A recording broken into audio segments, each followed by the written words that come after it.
রাঁধুনিরা দিনভর সবজি কেটেছেন, মশলা মিশিয়েছেন এবং বিভিন্ন জিনিস পরিষ্কার করেছেন।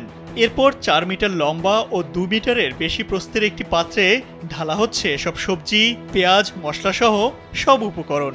এভাবেই বিশ্বের সবচেয়ে বড় কাঁকড়ার সালাদ তৈরি করে গিনেস বুকে স্থান করে নিয়েছে ইকুয়েডরের গুয়াস প্রদেশের ছোট্ট শহর নারালজাল ক্যান্টন। একটি ভিডিও ফুটেজে দেখা যায় শেফরা সবাই মিলে রেকর্ড গড়ে এই সালাদ তৈরি করছেন। রেকর্ড গড়ার জন্য তাদের সর্বনিম্ন ২০০ কেজি কাঁকড়ার প্রয়োজন ছিল, কিন্তু তারা প্রস্তাবিত ওজনের চেয়ে প্রায় ৩ গুণ বাড়িয়েছেন, অর্থাৎ ১০৭৮ কেজি ওজনের কাঁকড়ার সালাদ তৈরি করেছেন তারা। ২০২৫ সালে রেড ক্রাফট ফেস্টিভ্যালে দেখা গেছে এই ব্যতিক্রমী আয়োজন। নারানজালের কেন্দ্রস্থলে গুলমেডো স্ট্রিটে এই অনুষ্ঠানটি আয়োজন করা হয়েছে। এতে স্থানীয় বাসিন্দা ও দর্শনার্থীরা অংশগ্রহণ করেছেন।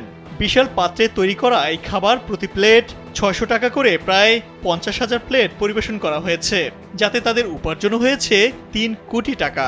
সেই চমৎকার দৃশ্য ধরা পড়েছে অসংখ্য ক্যামেরায়। এ বিষয়ে প্রধান শেফ জর্জ ভিলাটা বলেন, গিনেস ওয়ার্ল্ড রেকর্ডের অংশ হওয়া তাদের জন্য বিরাট গর্বের বিষয়। ইতিহাসের অংশ হতে পেরে তারা আবেগ ও আনন্দে ফেটে পড়েছেন।